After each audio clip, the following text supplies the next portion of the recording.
So let's get straight back on it, and I'm starting with a size 16 ultimate dry hook from Fulling Mill. I tie these mainly in 16s down to 20s, specifically when I'm targeting the older beetles. We have a habit of going way too large on beetle patterns in the UK, and I think it's because of American influence. They have some real big terrestrial falls on their rivers, and so you tend to get a lot of shop bought flies in huge sizes when it comes to beetles. But I'm going to go on a 16, and onto this is black Semperfly Nanosilk. The thread type doesn't really matter, but a black thread's pretty crucial. And I'm going to tie that in roughly to where the barb would be. Just a bit shorter, probably. I'd rather go a little bit shorter and create a more stubby body than elongating it. So that's what I'll do. And I'm going to come back up to here. In fact, no, missed a step here. It's important that I wax the thread at this point. So as you'll see, this thread that I've just waxed lays over. Doesn't matter if you get really waxy like that, it'll all be hidden. And I'm going to come in with the CDC feathers. Going to trim the large butts off just to make it a little bit easier. The tips don't have to line up because they'll be cut off. I'm going to come in here now and just make sure that they're tied down on top. That's the only key thing. They have to be on top, like so. The reason for waxing the thread underneath is when you tie these CDC stems, because they're quite thick near the butt, onto the top of the hook, they may have a habit of sliding off, either at this point or later on in the tying. So by waxing them, it just increases that grip to the hook shank and stops any movement. And then from here, the body goes in, which is Semperfly Core Gel Micro Glint in black. But you could be traditional, you could use Peacock Curl at this point, you could use a black dubbing.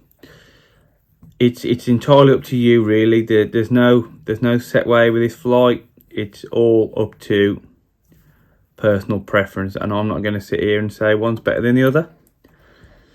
I just prefer the synthetics over the Peacock Curl, just because Peacock Curl can absorb water where the synthetic can't. So I'm going to tie that in there, like so. It's just jumped off the thread a bit, but that'll be okay. We'll cinch it down. It's all held in nicely there. So from here, I could just tie off this fly and have no problems fishing it at all, but I'm just going to add a little bit extra, and that little bit extra is absolutely nothing because my dubbing loop has fallen off. And I am now regretting saying at the start of these videos I would include all mistakes in fly tying, because even the best of us aren't perfect,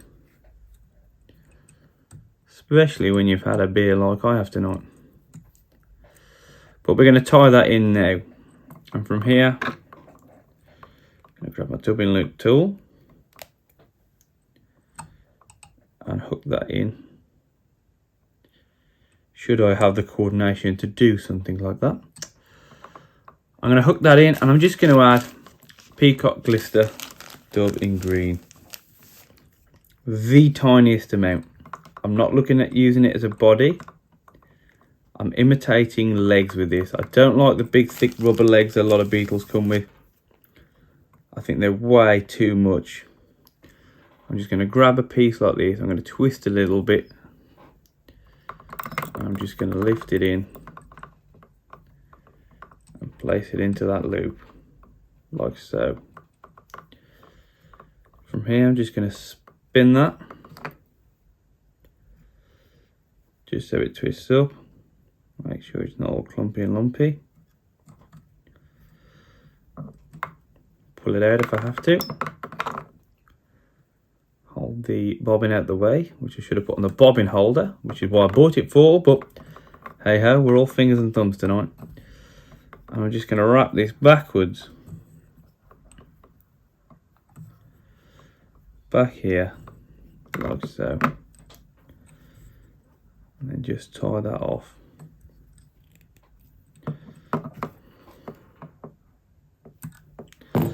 As you can see, I'm just going to push that down, so we've just got the nice leggy looking fibres there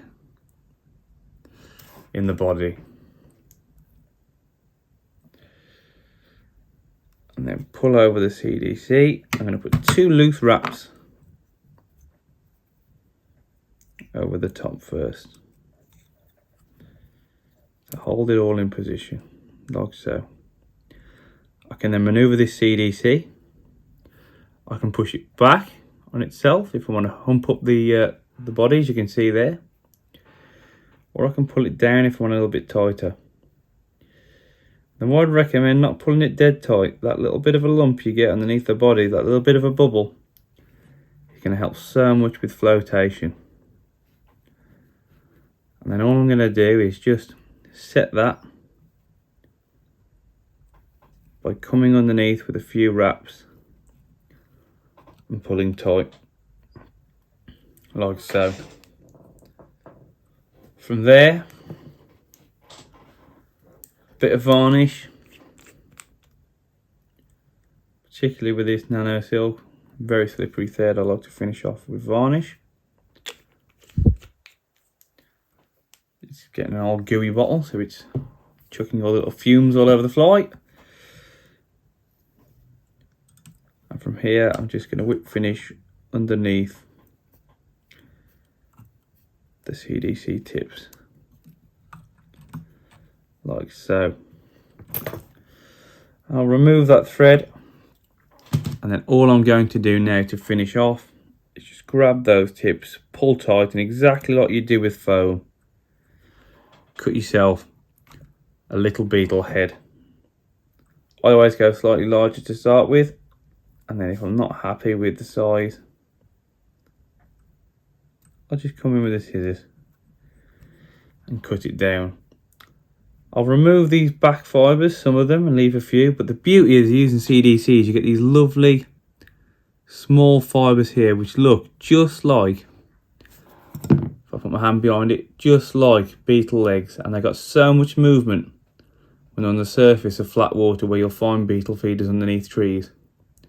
So go out there, tie that one up, use it against foam beetles. I find it floats better, it's got better movement on the surface, and when you get those fussy beetle feeding fish, I've just found they cannot resist this pattern. So tie some up, go out there and see for yourselves. Thanks guys.